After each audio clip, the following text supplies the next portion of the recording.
একদলীয় তার পিতার পথ অনুসরণ করে একদলীয় শাসন ব্যবস্থা কায়েম করেছে।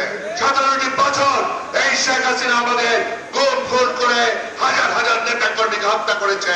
কোন কালা ছড়াছড়ি নয়, কোন ইস্যু নয়, কোন ঠুনকো ইস্যু নিয়ে নির্বাচনকে বানচাল করার অপচেষ্টা নয়।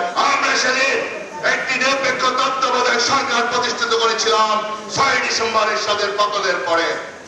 জাস্টিস শাহাবুদ্দিন সাহেব যেই তার নেতৃত্বে একটি সুষ্ঠু নির্বাচন হয়েছিল, সেই নির্বাচনে আমাদের প্রিয় নেত্রী আপসী নেত্রী দেশনেত্রী বেগম খালেদা জিয়া জনগণের রায়ে প্রধানমন্ত্রী নির্বাচিত হয়েছিলেন।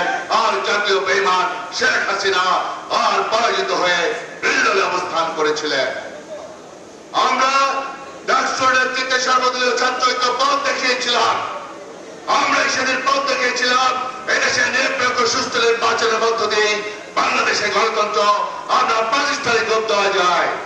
কিন্তু এই গণতন্ত্রকে বারবার গণতন্ত্রকে হত্যা করেছে শেখ হাসিনা।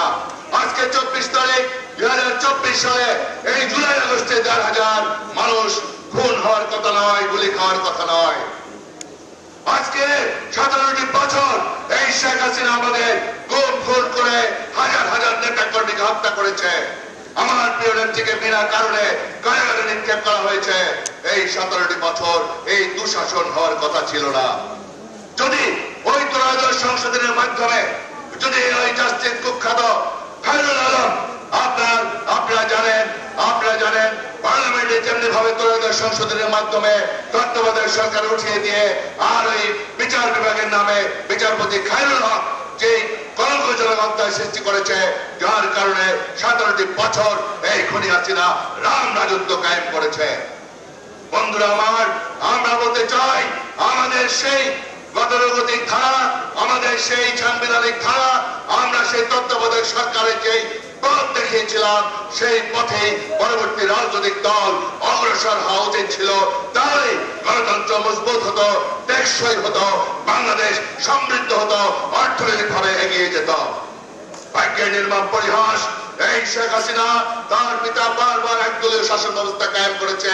শেখ হাসিনাও একদলীয় তার পিতার পথ অনুসরণ করে একদলীয় শাসন ব্যবস্থা কায়েম করেছে।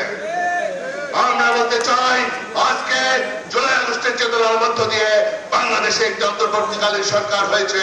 আমরা চাই এই সুবাদে আমরা একটি গণতন্ত্রকে আবার প্রাতিষ্ঠানিক রূপ দেওয়ার জন্য একটি সুযোগ তৈরি হয়েছে। আমরা আশা করব এই নোবেল লরিয়েট আন্তর্জাতিক খ্যাতি সম্পন্ন ব্যক্তিত্ব তার নেতৃত্বে একটি সুষ্ঠু আবাদ নির্বাচনের টাইম ফ্রেম দেওয়া হয়েছে এবং রোড ম্যাপ দেওয়া হয়েছে। এই তারিখের মধ্যেই সকলে যারা ফ্যাসিবাদ বিরোধী আন্দোলনের নেতৃত্ব দিয়েছেন সবাই ঐক্যবদ্ধ ভাবে এই নির্বাচনে সামিল হবেন।